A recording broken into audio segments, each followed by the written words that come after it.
Olha, ultimamente eu tenho trabalhado num livro que ele foi lançado recentemente, que é um livro sobre educação.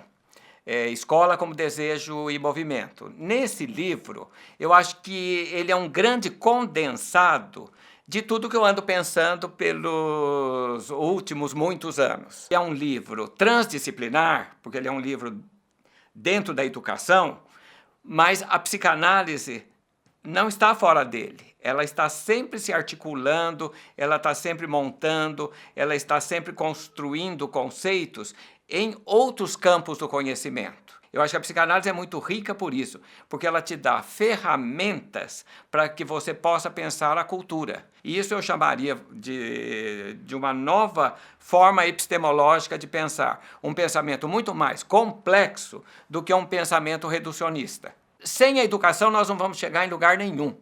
E eu acredito que esse livro que nós acabamos de escrever, ele é muito interessante nesse sentido, porque ele tenta trazer uma experiência dos anos 60, que foi a experiência dos colégios vocacionais. E essa experiência foi muito rica e produtiva. Agora ela está lá, historicamente datada nos anos 60. Então, trazê-la para os dias de hoje somente através de conceitos que a gente precisa desenvolver melhor, que seria desses conceitos, seria o conceito de desdobramento. Em primeiro lugar, leva-se em conta as ondas da história e leva-se em conta as organizações e as estruturas que estão contidas na cultura. Dessa dança entre história, estrutura, organizações, auto-organizações, dessa dança se produz um conhecimento. E esse conhecimento é o que eu chamaria de conhecimento complexo. Então, o fundamental no conhecimento complexo seria a articulação dos conhecimentos.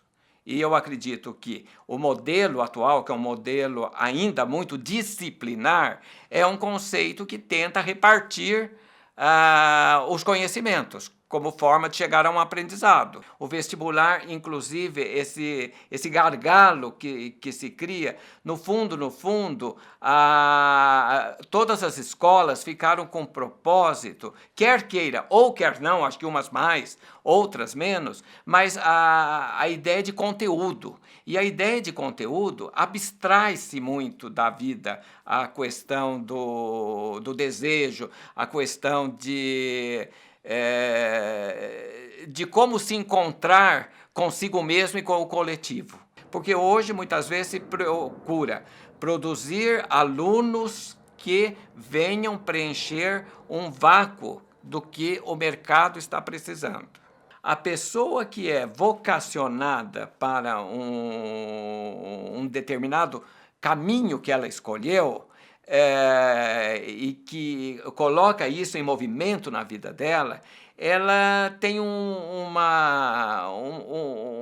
metabolismo, digamos assim, psíquico, muito diferente de alguém que não escolheu aquilo que gosta. Porque, digamos, no trabalho, a gente passa grande parte da vida da gente.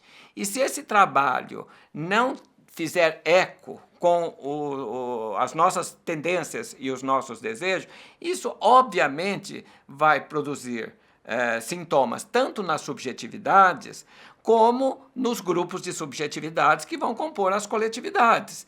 E esses sintomas podem ser desde da ordem simbólica, neuróticas, vamos dizer assim, que seria o fundamento das neuroses, assim como as psicossomáticas. Freud, de uma certa forma, era um precursor de um pensamento complexo, porque Freud estava mergulhado numa época de um pensamento muito mais positivista, mas o Freud, a gente percebe claramente, quem aprofunda um pouquinho mais, que de positivista ele não tem nada. Ele pensava de uma forma extremamente articulada. E ele passava de certos pensamentos, por exemplo, em Além do Princípio do Prazer, ele entra pelo pensamento biológico, ele entra pelo pensamento filosófico, ele vai para as artes, ele vai lá para os gregos, ele entra na filosofia, ele usa da complexidade para propor um novo campo do conhecimento. Mas esse novo campo do conhecimento, ele nunca é um campo puro, é um campo que está sempre em aberto e, e existe sempre uma dança entre o que está ocorrendo na cultura, tanto no presente quanto no passado, quanto nas projeções do futuro. Então o pensamento complexo, a meu ver, e Freud, é uma dança perene e permanente. Olha, eu acredito que o SEDES e a psicanálise se articulam muito bem. Porque o SEDES já é um instituto que, por si só, ele cabe uma diversidade muito grande. Vários tipos de pensamentos correm lá dentro.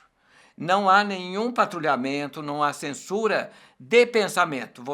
Se você quiser, você escreve, você coloca no papel e você sustente aquilo que você está propondo. Então, eu acho que, nesse sentido, o SEDES é uma instituição muito interessante, porque eu acho que o desejo pulsante é possível lá dentro. Não que não tenham as oposições, as contraposições, tudo isso existe. Porém, na criação do pensamento não existe um bloqueio.